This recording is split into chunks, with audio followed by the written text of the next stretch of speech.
When's the last time you watched a film and became captivated by its color? Whether you notice it or not, color is an essential tool for storytelling. It can evoke emotions, it can distinguish one subject from another, it can even become a character of its own. Color enhances the story, but it couldn't have always been like this. How did color in film evolve?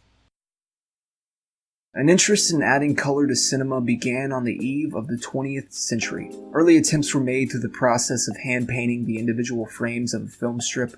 Other methods were bathing an entire film strip in colored dyes. Later on, there were more advanced attempts, specifically the two-color additive process, filming each frame sequentially with red and green filters.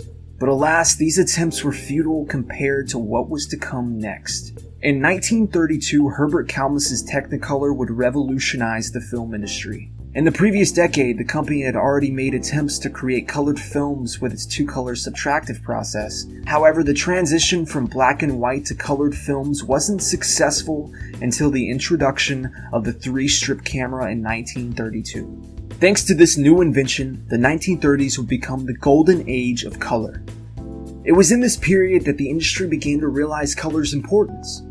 In 1935, Robert Edmond Jones, an art director in the industry, stated in a New York Times article that color on the screen is more stimulating, more exciting, more dramatic. Color properly selected and composed can immeasurably enhance the dramatic value of a screen story. The promise that color holds is that films may become not only more beautiful, but incomparably more powerful than ever before. There is no limit to the potentialities of color on the screen. Ironically, the industry seemed to remain biased towards the use of color. Only bright and saturated colors were favored.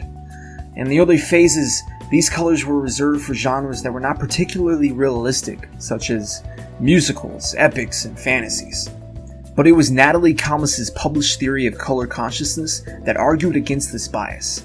In this publication, she argued that a specific color represented a particular emotion or meaning, and that the industry should strive to become more conscious in their representation of color. The first feature film to practice this color consciousness and take an unprecedented step towards assigning meaning to color was Gone with the Wind.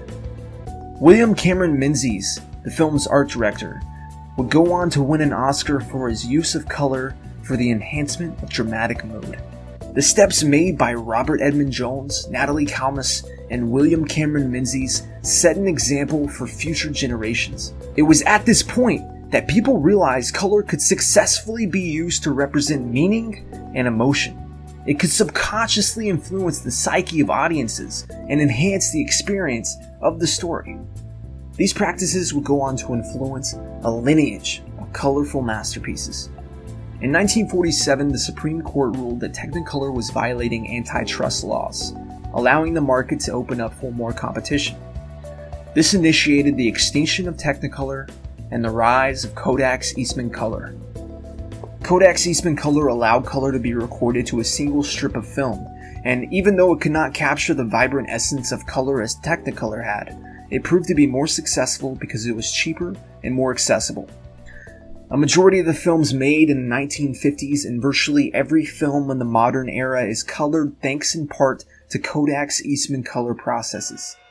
By the 1960s, black and white films had been phased out, and color had become ingrained into the cinematic experience.